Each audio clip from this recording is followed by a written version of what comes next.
Now we're going to continue doing more line structures in using other atoms other than carbon and hydrogen. So this time we're going to have a C4H9Cl. So I'm introducing one chlorine atom. So now we know we have 4 carbons. So we can start drawing line structures. So I can go 1, 2, 3, and 4. Now I have 4. And I can add my chlorine right there. So that will be one of the line structures. I can do, for example, this is 1, 2, 3, 4, and I can do that. And these two are identical. This is the same. Notice that at the very end, we have a carbon here in the chlorine. So those two structures are the same. And if I was doing the partially condensed, I will do this one. Well, let's do this one over here. CH3. This we know is a CH2, as we said before. This is another CH2. And this one here is CH2Cl. How do I know that? Because remember, carbon will have 4 bonds. So, and if this carbon already has a bond to this one, it means that it needs 3 hydrogens. So it needs 1, 2, 3. That's how I know that I have 3 here. Same thing here. If I am focusing now on this carbon right here, I know that I have 1 bond over here, 1 over here. That means that I need 2 hydrogens.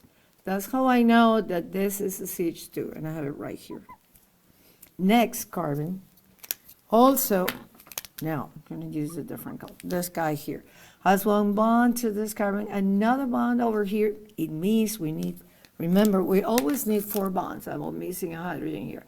We always need 4 bonds on the sp3 carbon, right? So we need that.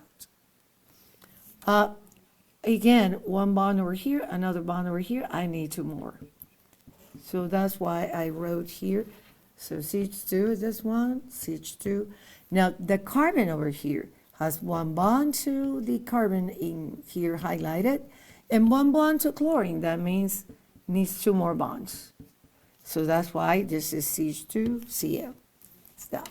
Now we can make this faster. I know carbon here is linked to this, so it needs 3 more bonds. So I have 3 hydrogens over there. So I'm going to start over to this side. So that is the CH3. I had 3. Here, the carbon here has 1 bond to the right, 1 bond over here. So it needs 2 more bonds. So I have 2 hydrogens here. And I'm going to write a CH2. Next, I have this one here.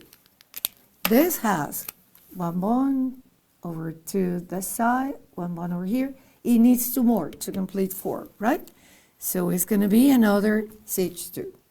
And at the end, so the carbon here has 1 bond over here, 1 bond to the chlorine. It means you need 2 more bonds. So those 2 more bonds are going to be 2 hydrogen, and I have a chlorine.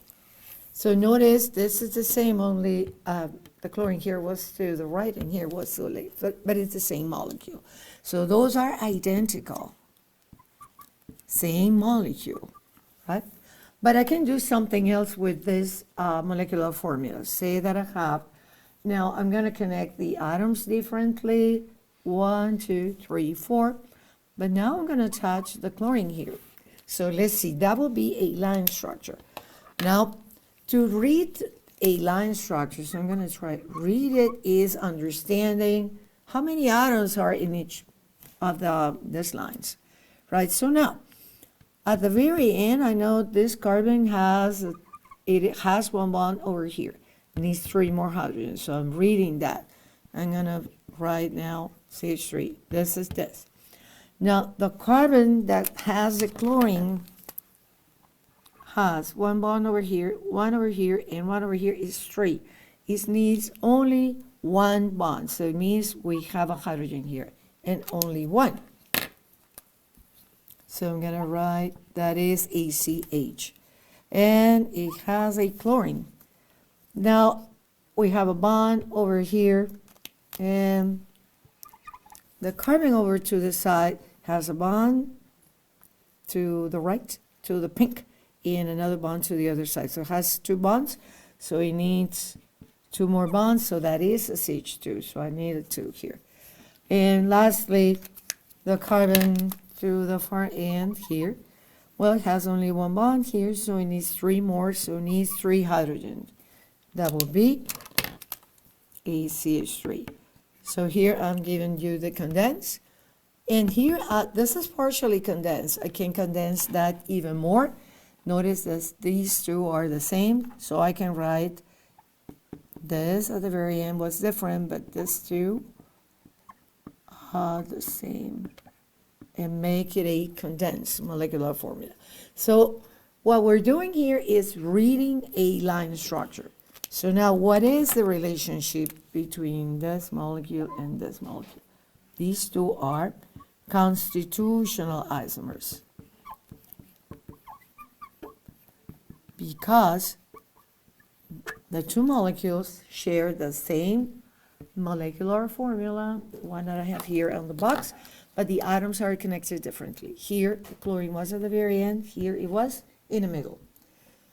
So now, now that we have seen that, we're going to go over, try to see other bonding patterns for other atoms.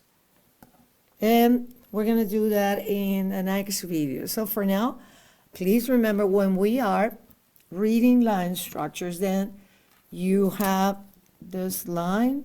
And what we need to know is that each of the carbons need to have 4 bonds. So if you have 1 here, you need 3 hydrogens to complete the 4 bonds. Here you have 2 bonds, you need 2 hydrogens to complete the 4 bonds. Same thing here, and that you can write as CH3, CH2, 2 times, and CH3. Okay, that's all for now.